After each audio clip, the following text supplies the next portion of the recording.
Hello everyone, welcome to my YouTube channel. और आज के इस वीडियो में हम बात करने वाले हैं डिजिटल सिस्टम और उसकी टाइप्स के बारे में। ठीक है, तो सबसे पहले अगर हम बात करें डिजिटल सिस्टम की, तो क्या होता है डिजिटल सिस्टम? एक ऐसा सिस्टम जिसमें जो इनपुट और आउटपुट होती है वो डिजिटल फॉर्म में होती है।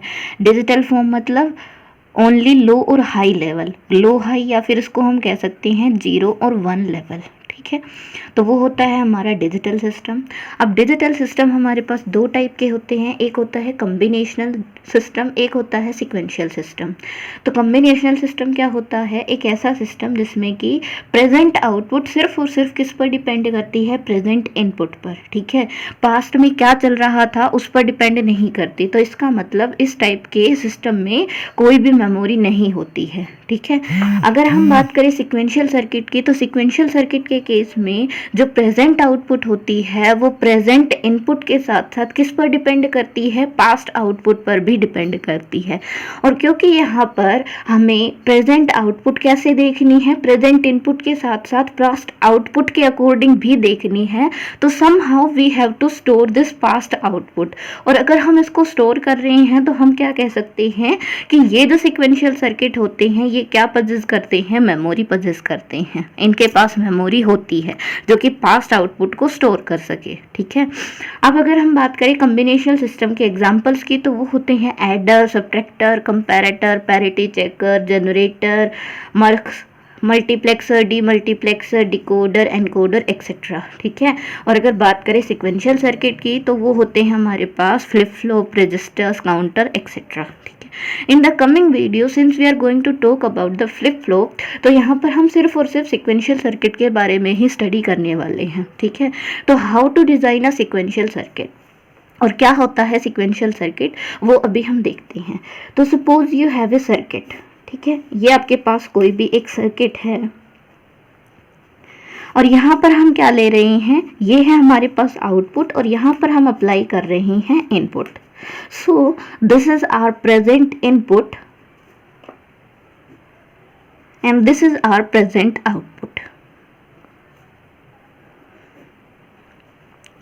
तो यहाँ पर ये देखिए, ये किसके डेफिनेशन को सेटिस्फाई कर रहा है? कॉम्बिनेशनल सिस्टम के डेफिनेशन को, कि प्रेजेंट इनपुट किस पर, प्रेजेंट आउटपुट किस पर डिपेंड कर रही है? प्रेजेंट इनपुट पर। तो हम ये कह सकते हैं कि ये जो सर्किट है ये कैसा सर्किट है? ये एक कॉम्बिनेशनल सर्किट है। ठीक है, लेकिन अगर हम प्रेजेंट इनपुट के साथ साथ यहाँ पर क्या अप्लाई कर दे? पास्ट आउटपुट भी अप्लाई कर दे। ठीक है, तो देखिए अब प्रेजेंट आउटपुट किस पर डिपेंड कर रही है? प्रेजेंट इनपुट के साथ साथ पास्ट आउटपुट पर भी डिपेंड कर रही है।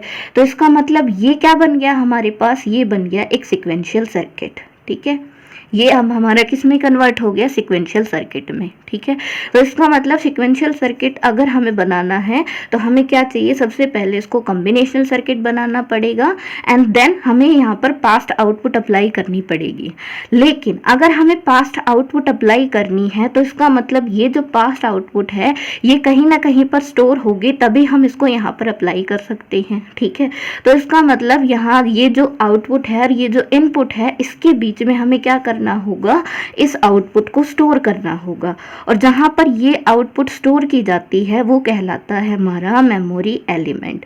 तो आउटपुट और इनपुट के बीच में अगर हम मेमोरी एलिमेंट का यूज करते हैं तो ये अब जो कंप्लीट सर्किट बनेगा ये बनेगा हमारा सीक्वेंशियल सर्किट। ठीक है, ये क्या करेगा? मेमोरी एलिमेंट ये पास्ट आउटपुट को स्टोर करेगा और स्टोर करने के बाद इसको कहाँ सेंड करेगा? इनपुट पर सेंड करेगा।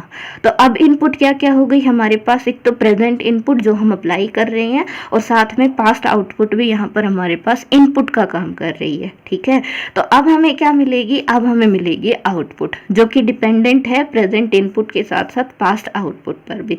तो ये जो पूरा सर्किट आपको दिखाई दे रहा है ये क्या कहलाता है? ये कहलाता है सीक्वेंशियल सर्किट। दिस कंप्लीट, ठीक है, इज कॉल्ड सीक्वेंशियल सर्किट। अब देखिए यहाँ पर हम ये देख सकते हैं कि ये जो मेमोरी एलिमेंट है ये आउटपुट को कहाँ सेंड कर रहा है? इनपुट पर सेंड कर रहा है। So this is working as a kind of feedback here. ठीक है। तो देखिए, अगर हम पास्ट आउटपुट को छोड़ दें, ठीक है, पास्ट आउटपुट और मेमोरी एलिमेंट को छोड़ दिया जाए, तो प्रेजेंट इनपुट और प्रेजेंट आउटपुट, ये क्या बना, कॉम्बिनेशनल सर्किट। और इसके साथ अगर हम इस मेमोरी एलिमेंट को ऐड कर दें या इस फीडबैक को ऐड कर दें, तो ये बन गया सिक्वेंशियल सर्किट। तो सिक्वेंशियल सर्किट को हम क्या कह सकते हैं, इसका अदर नेम है कॉम्बिनेशनल सर्किट विद फीडबैक। ठीक है, कॉम्बिनेशनल सर्किट विद फीडबैक। तो कहीं पर आपको सिक्वेंशियल सर्किट भी लिखा हुआ मिल सकता है, और सिक्वेंशियल सर्किट ना हो और ये लिखा हो कि कॉम्बिनेशनल सर्किट विद फीडबैक, तो इसका मतलब भी क्या है कि वो क्या है, एक सिक्वेंशियल सर्किट ही है। ठीक है। अब ये मेमोरी एलिमेंट क्या होता है, ठीक है, तो इसको हम आगे आने वाली नेक्स्ट वीडियो में स्टडी करने वाले हैं कि व्हाट इज मेमोरी एलिमेंट। और मेमोरी एलिमेंट है तो इसका मतलब ये इंफॉर्मेशन को स्टोर कर रहा है। तो ये कैसे इंफॉर्मेशन को स्टोर कर रहा है और कैसे हम इसे बना सकते हैं, नेक्स्ट वीडियो में हम इसके बारे में डिस्कस करेंगे।